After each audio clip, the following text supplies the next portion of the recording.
fucking. Alright, Jakk Frost, HipHopDX, Mike Trampe. I mean, Frostman, what's the word? Ain't nothing, man. Throwback Jakk. You know what I mean? Hip hop is back. Jakk Frost, that's the word. You know what I mean? Alright, that's what we're here to talk about, man. I know you're working on a new project. Oh, yeah. Can you tell the people a little something about Throwback Jakk 2? Yup, it's Throwback Jakk Part 2. And Throwback Jakk is a series of mixtapes that I do with Benja Styles. As long as I'm doing hip hop, there's going to be a Throwback Jakk somewhere, part 2, 3, 4, 5, whatever. Shout out Benja. And basically, Throwback Jakk is what it is. What the title says is Jakk Frost rapping over all throwbacks, and I consider a throwback to be anything 96 or older because of my age and the era of hip hop I grew up in. Throwback Jakk Part 1 was actually a lot of Philly instrumentals, like. So how does like Throwback Jakk Part 2? How's that compare? You said the first one was a lot of Philly stuff. You know why Throwback Jakk Part 2 is better to me? Because I touched a lot of beats that I had been looking for a minute. I actually had to dig up some beats. Benja Styles had to recreate, like for instance, I did Jungle Brothers. I got it like that. Okay. Benja had to recreate that. There's no instrumental for that. Oh, okay. So he's actually got some type of production credit on exactly. this. Okay. So like, hold up. It ain't no instrumental for it like that. You know what I'm saying? And that's just, that adds to the whole creative process. And like, damn, Frost really went out of his way to do the throwback beats that he wanted to do. And then what he couldn't find, I went and dug in the crates myself and found them. Like for instance, like Pink Cookies in a Plastic Bag remix. Like the remix version of LL's Pink Cookies, I went out and dug that beat up, and I did my rendition, the Philly version. You know, on the original version, he was trying to holler at the chick. He was using all MC's names that was in the game already. Well, as references and metaphors. My version, I'm using all Philly MCs. Off topic a little bit. Cannabis or LL? Who won that battle? It's your favorite rapper, man. Or favorite MC? You know what it is? I'm gonna be real with you. The beat that LL chose was whack. I hated that beat. I was disgusted at the beat. Okay. But take away the beats, L said some basic shit that like kind of shut Cannabis shit 99% of your fans don't exist. That's my line right there. Man. Like, that's my line that shut it all down.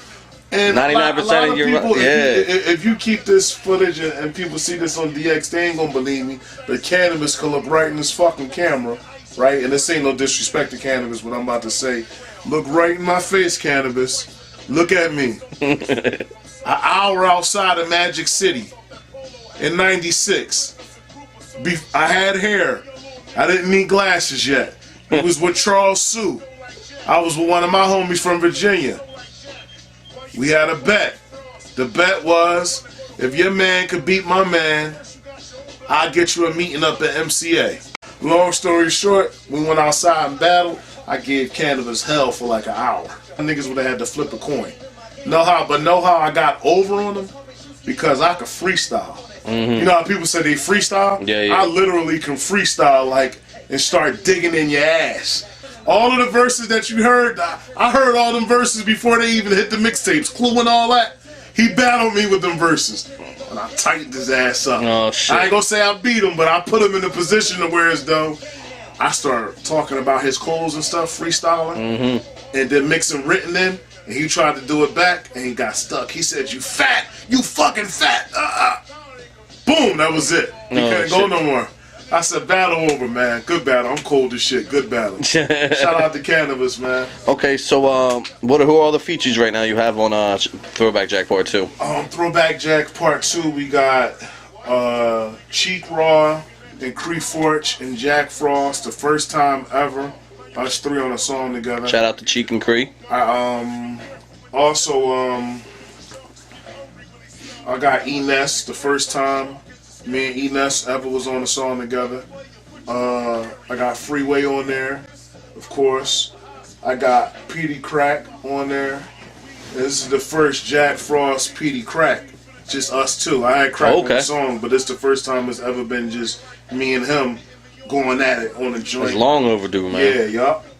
So yeah, I know you recently started working with, you know what I mean, a lot of people down at Duck Down, Smith and Wesson, you know, Tech and Steel, you know, Sean P, you know, shout out to Duck Down. So I mean, how did that relationship really start? Drew High called me, and you know what I'm saying, Buckshot had called Freeway, so they was like calling us from every angle. So we came up with basically, if me and Drew could work it out, it'll be Jack Frost and Freeway, the Beards in the building on Duck Down. That'll be and then it's gonna be just for one album, and then if it sell, you never know. You might see another Jack Frost project on Duck Down, but that's later. You know what I'm saying? You know, Drew's actually just waiting for me to get him the songs, really, and I'm just trying to like get the right songs together. I got songs, but when you have meetings with dudes like a Drew High, you don't want to just send the first shit that just because it got songs with Freeway on it or something. You want to send him the shit to make him feel like, all right, let's set a little budget for the side for these dudes and let's make it happen. You know what I'm saying?